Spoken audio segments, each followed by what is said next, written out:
Well, that was a jarring way to start today's Moxie. Good morning. So today we're talking about vocal palettes. We could also call it vocal flavors.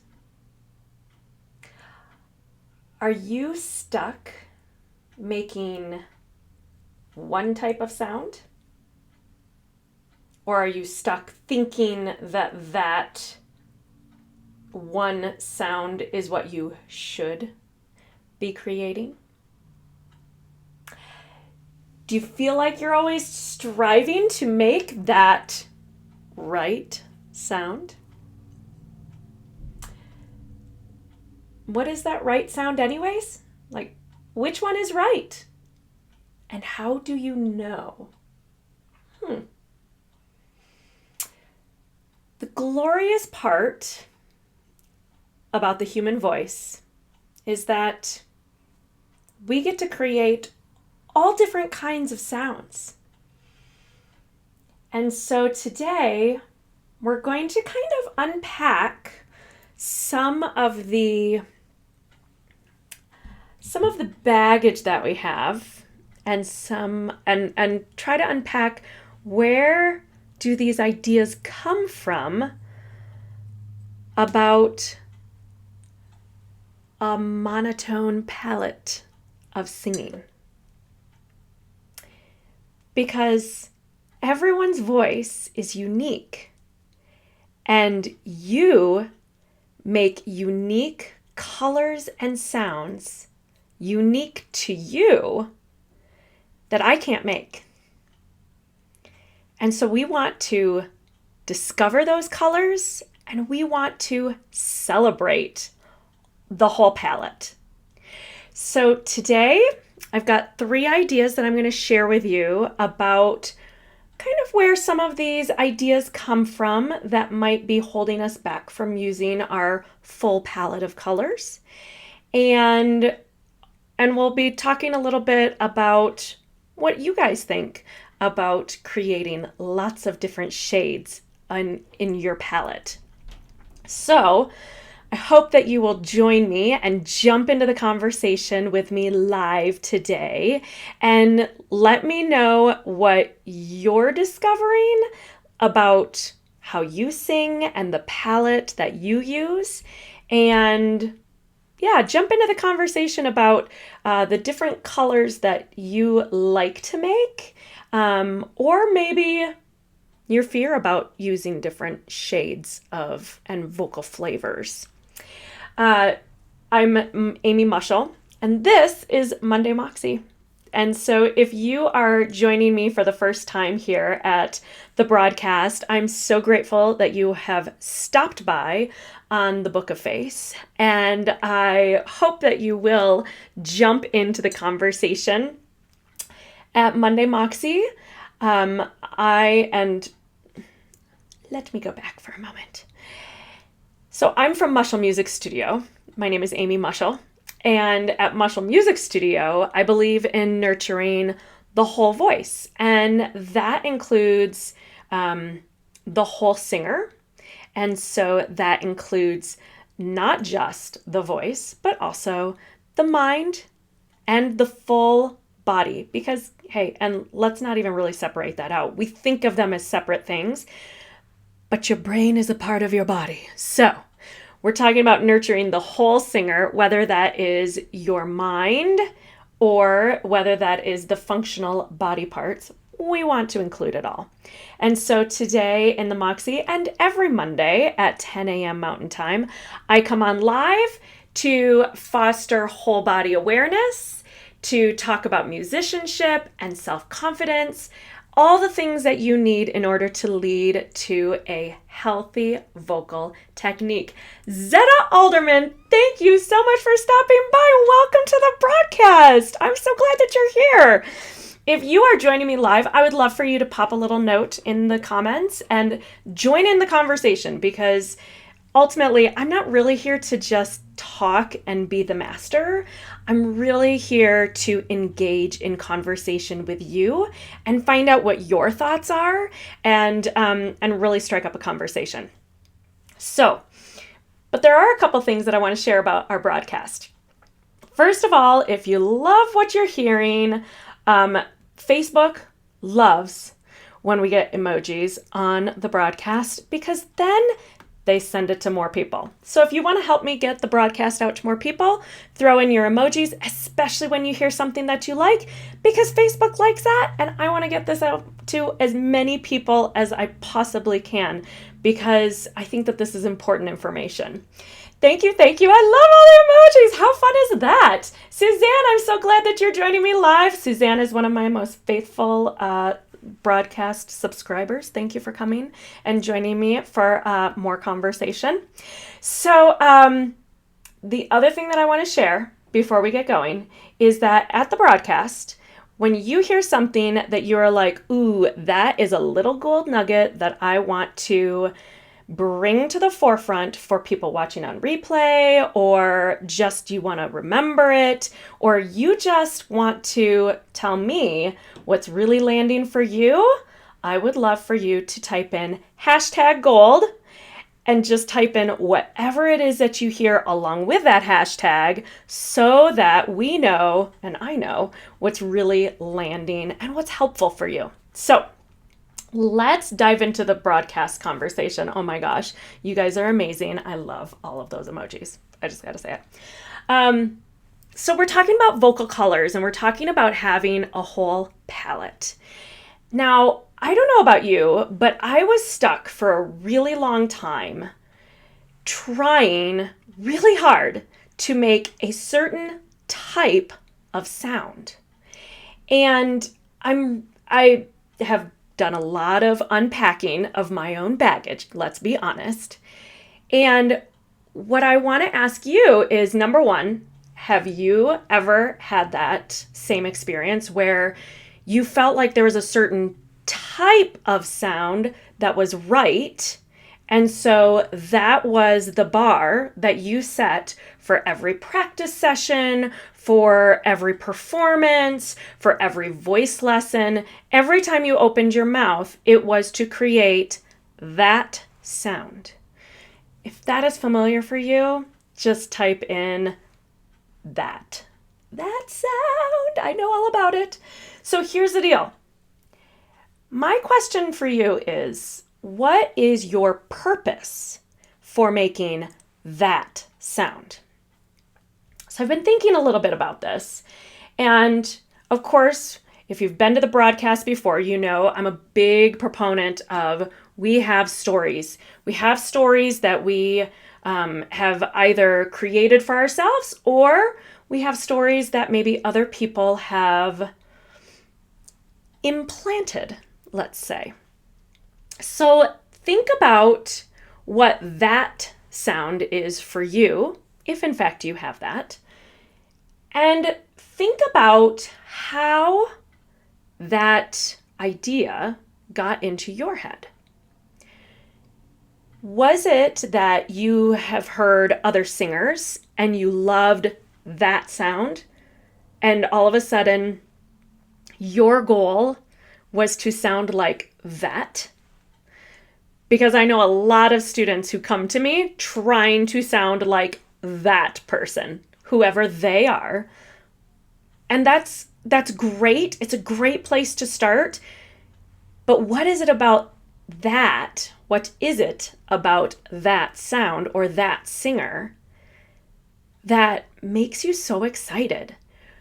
Rather than trying to create that sound, maybe what we need to do is dig in a little bit and ask ourselves, what are the qualities of that sound that we like, and how is that appropriate for the sounds and the music that we are making and singing?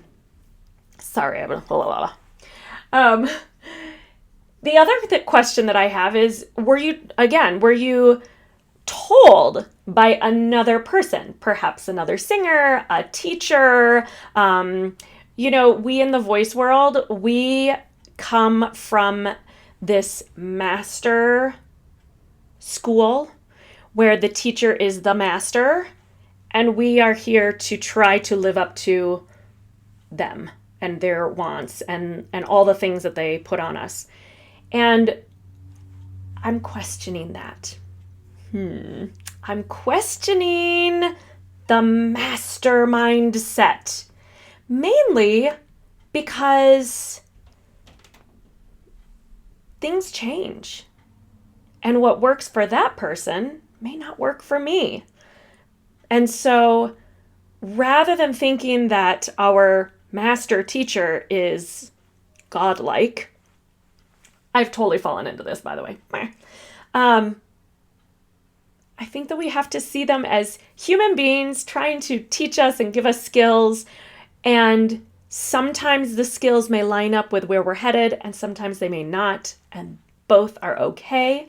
There's nothing bad about it, but questioning. Yeah? And my last question is, what is the value that you have placed on making that sound? Where is the value in that sound? What is the value of that sound? Why is it so important? All right, we've got some comments coming in. Thank you, Suzanne, for jumping into the conversation. I always love it when you are here live with me. It makes such a huge difference. So Suzanne says, yes, it was different for every genre and song. There was a right sound for each song, and I would try to mimic that sound. Usually the sound was the one I heard in a recording. Yes. Like the original singer did it right, and everything else was wrong. Ooh, that is so juicy. So juicy. Have you seen the latest version of Oklahoma? It was a couple years ago now. Oh my gosh, time has flown by, right? I think it was about 2 years ago that this production of Oklahoma really was very different than what we had previously experienced in terms of the quality of making that sound. That sound did not appear. So that classical quality, the classical timbre of singing, really was not in a whole lot of that production. It was a much more contemporary style for that production. And this is something that we're seeing more and more. Now, some opera houses are doing Rodgers and Hammerstein, and so it is extremely classical, right? Almost beyond probably what was being done when it was first produced. And so it really depends on the director, the music director, the people who are putting on the production, and what are their goals. And so if you're going to an opera company and they're putting on Oklahoma, you would expect it to be pretty classical in nature. But a lot of times when you go to a Broadway production, it's going to be much more contemporary in how people are singing, and the style in which they're producing the sound. And so it is very interesting how many of us, I too was taught, go back to the original. That is like, the gold standard. I want to question that. I just want to say, maybe we need to be a little bit more open, because if we're trying to sound like one quality, then where does that leave us? Like, where can we go from there if that is the only thing that we are able to do? Okay, Suzanne has more comments. With opera, it was basically the same thing. Not that I could hear the original singer, yes, but still there was the ideal opera singer that I was trying to emulate and falling short always. That is really, really interesting. And what was the value? Oh my gosh, Suzanne. I just want to give a moment. I'm going to get rid of this. Because I asked earlier, what was the value in making that sound? And this says it all. The value was being right. There was no value except that your master teacher often said that this was the right way of doing it. And so therefore, the only value was to just get it right. That's the only reason. So important to realize, did you ever feel like you were getting it right? I don't know about you. I had those exact same feelings, those exact same reasons. I thought an opera singer must sound a certain way. And so therefore, I tried my darndest to sound like an opera singer. And the thing is that I got into a lot of vocal technical problems because I wasn't necessarily focused on using my sound. I was just trying to create, let's be honest, I was just trying to create as big of a sound as I could, and I was trying to always make sure that I had vibrato. So was I manipulating my vibrato some? Yeah, probably. And was I definitely singing with tongue tension because I was trying to make it a really big sound, and all of that tongue tension made it sound really big inside of my head? Yes, I did. And did that lead to breathing issues down the way? Yes, it did. Yes, it did. So, what is the purpose for making these sounds? We have to ask ourselves those things and then wonder if it's a legitimate reason to try to create that sound. Because here's the real question. Again, it goes back to, what is that sound anyways, and what makes that right? My second comment around a vocal palette is that many of us are taught in a classical studio and with a classically trained singer who, let's be honest, had a teacher that taught them that there was one right way and it was that way, right? I want to admit, okay, confession time. I have been that teacher. I am no longer that teacher. I have been that teacher. But I have new ideas and new thoughts, and I want to take you on this journey with me. So I hope that you will continue to be in the conversation. So here's the deal. There is a difference in how we sing when we are singing classical repertoire and contemporary repertoire. It is not just style. It is not just, we can slide into that note. And it goes beyond straight tone. Because in classical singing, in Renaissance music, we use straight tone as a what? As a color. It's a color. It's part of our vocal palette, right? It creates a little bit more of a cold white sound when we create that, when we use that technique, right? When we use a more operatic technique, we create much warmer, much richer sounds. Totally different color, right? And then we go a step further and we start talking about the difference between classical singing and contemporary singing. Well, guess what? So for me, for the longest time, one sound, that sound, to me meant consistency. How about you? Did that one sound mean that you were consistent in your singing and that you had good control over your consistent production of creating that sound? So the other thing that I thought was that classical shaping was the right way of singing, and that everything should be filtered through that because that was the good way of singing. That was the healthy way of singing. And anything other than that, we would, take artistic liberty with it, but we would not change the technique because the technique was the gold standard of healthy singing. I have a story for you.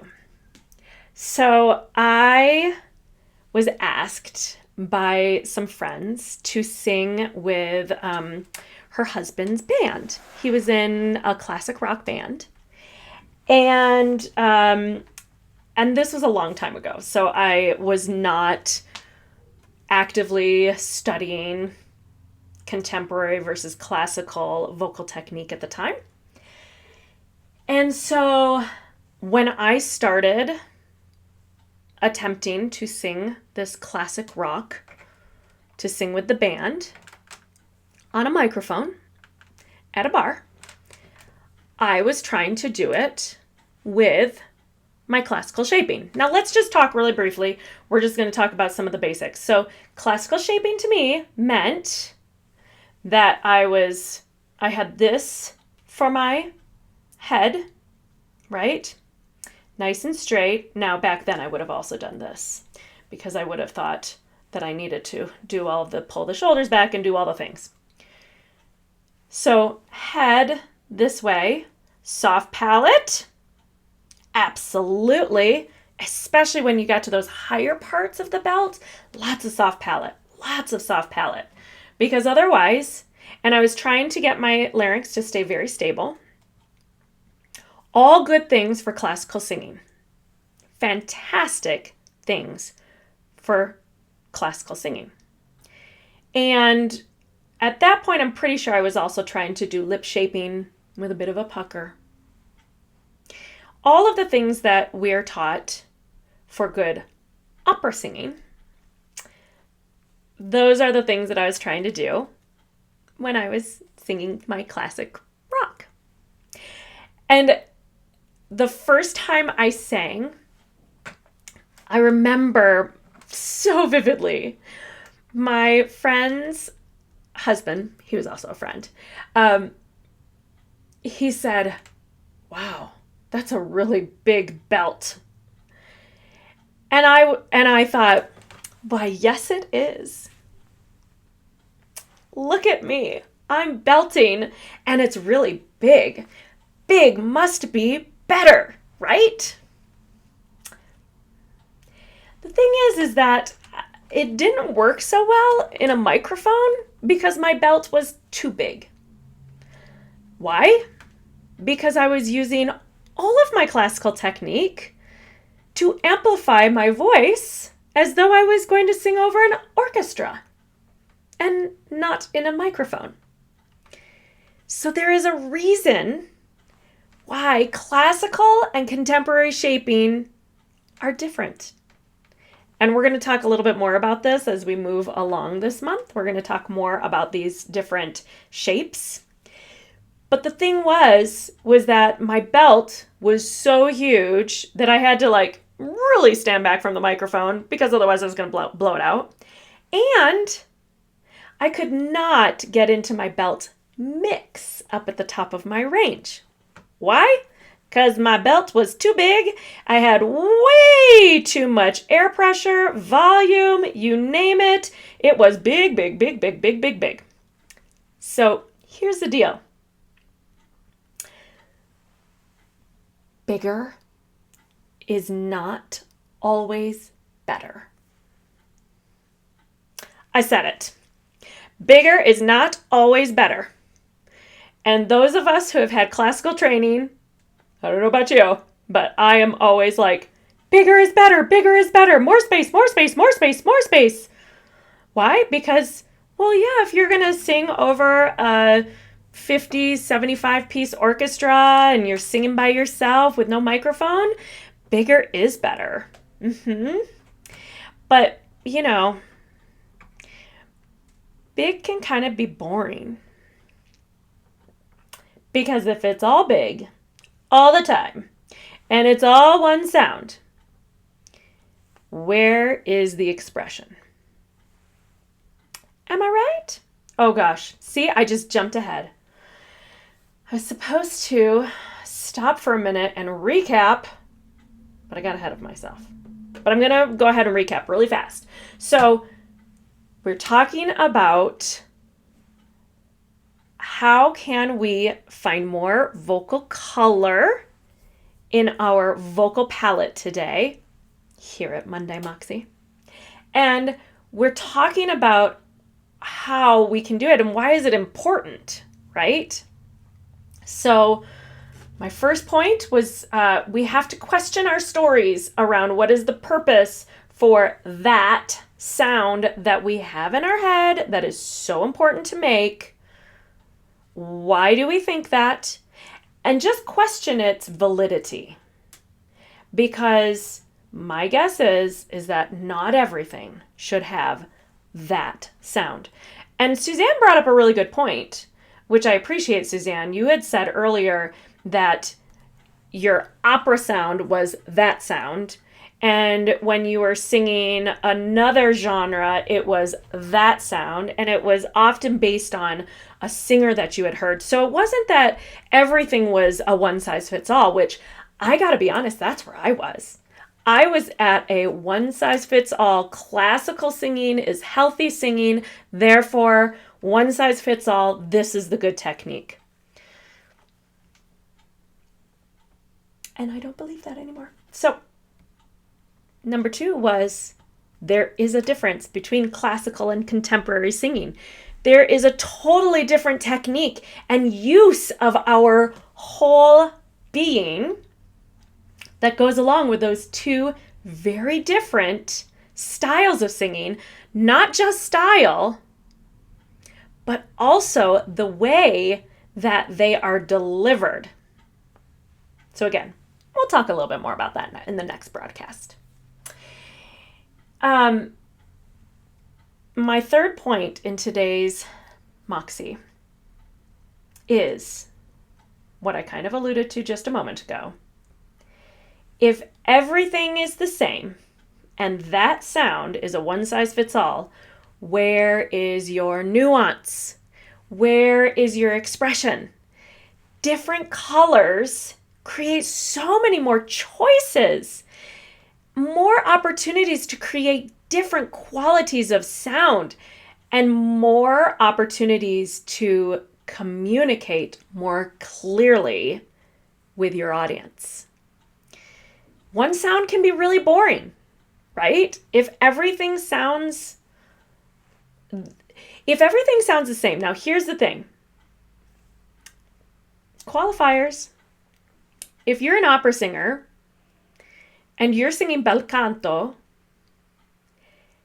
consistency and one sound from top to bottom is often ideal because you don't have time to recover from like the larynx being actively mobile or the muscles getting tight or things like that. So there is a consistent quality in the sound throughout. However, it's not all big, big, big, big, big. It feels different from the top to the bottom. It's created with a different amount of breath flow throughout. And so, although the result may be that the quality is consistent, the way that we achieve that quality is not the same throughout. And I think that that's a whole other can of worms. So when you are singing with this big sound all the time, now here's the other thing. If you're singing with a big sound all the time, normally a good composer will change the orchestration based on the range in which you're singing. So if you're a voice singing at the top of your range, they can have really big orchestrations. But if you are doing recitative, notice how that has almost zero orchestration. It's very subtle.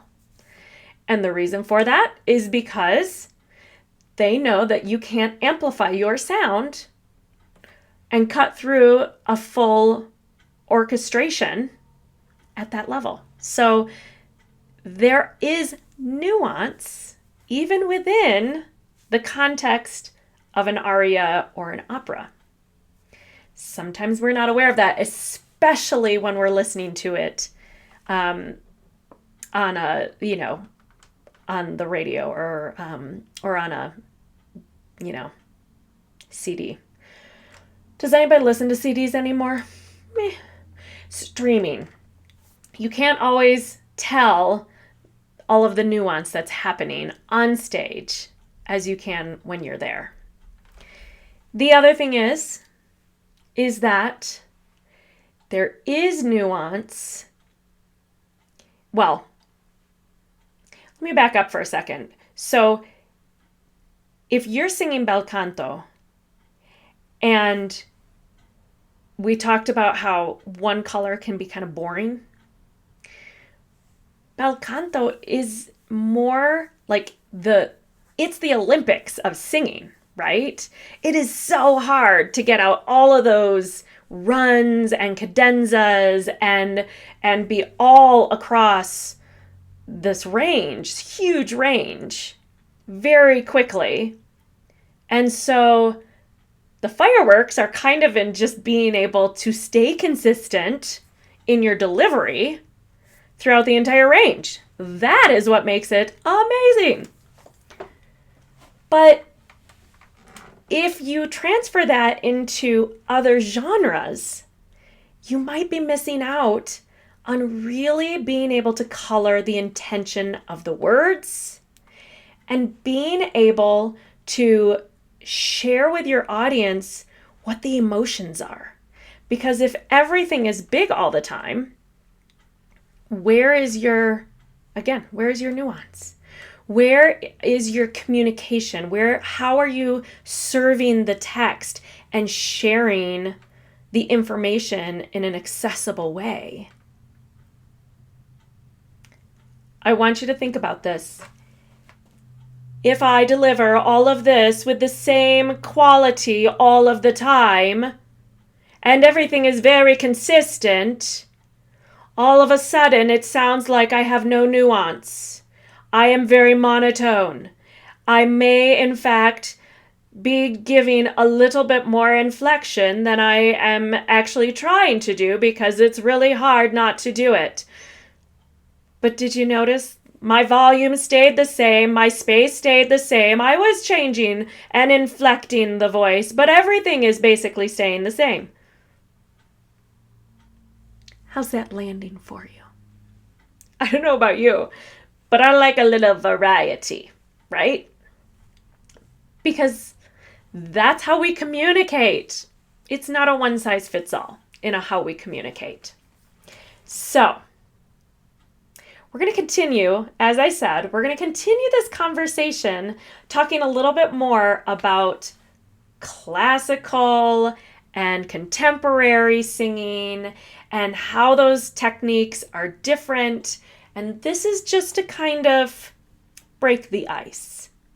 We're also going to be talking a little bit more in upcoming MOXIEs about intention and about communication and how this is one piece of that puzzle. But first, we have to really unpack, why are we trying to create that one sound in the first place? So, quick recap for all of you who are joining me live today. Thank you so much for joining me. I hope that you will come back next Monday. I come back live pretty much every Monday at 10 a.m. right here on Facebook Live. And that's Mountain Time. And so I hope that you will join me next week as we continue to have more conversation. And I hope that you'll continue to get in on the conversation, because I'm not really here to talk. I'm here to have a conversation with you. And if you're not part of the conversation, it kind of gets a little boring for me. But here I'm going to give you a quick recap in case you're joining me late and you missed any of the broadcast. So today we were talking here at Monday MOXIE all about the vocal palette and how color is so exciting for us as singers and why it's important. The problem is that for many of us, we've been told that we have to make that one right sound. So my first question in the broadcast was, what was the purpose for that sound? And I love what Suzanne brought. Suzanne said that the purpose of making that sound, whatever that was for whatever song, was all about getting it right. And here's my question. What makes it right? Lots to think about. My second point in today's broadcast was that classical and contemporary shaping are very different. And so if you are trying to use a one-size-fits-all classical shaping for everything that you sing, you're going to get yourself in trouble, because you're not supposed to be singing that way when you're on a microphone and you're singing different styles of music. We'll continue to talk about that as we go on. And finally, if everything is trying to create that one right sound, then my question is, where is your nuance? Where is your expression? Where is the intention of the words that you are communicating to your audience or to the other characters on stage with you? If you don't have nuance, it kind of takes away from the performance. So the more nuance, the more colors, the more exciting, and the more that you're going to touch somebody very deeply, because you are, oh, here I go, I'm going to give it away. You're actually communicating the intention of the words instead of worrying about making that one right sound. So that gives you a little something to chew on this week. As you are practicing, I want you to question, whenever that story comes up for yourself about creating that sound, why? What's the value in that sound? Is it appropriate for the style that you're singing? And will it allow you to express the music and the words with nuance and intention? So, thank you so much for joining me here at Monday MOXIE. I hope that you have learned something new, and I hope that you have enjoyed today's topic, and I hope that you will join me next week. And I hope that you have a wonderful week. Stay mindful and be curious and continue singing. See you next week.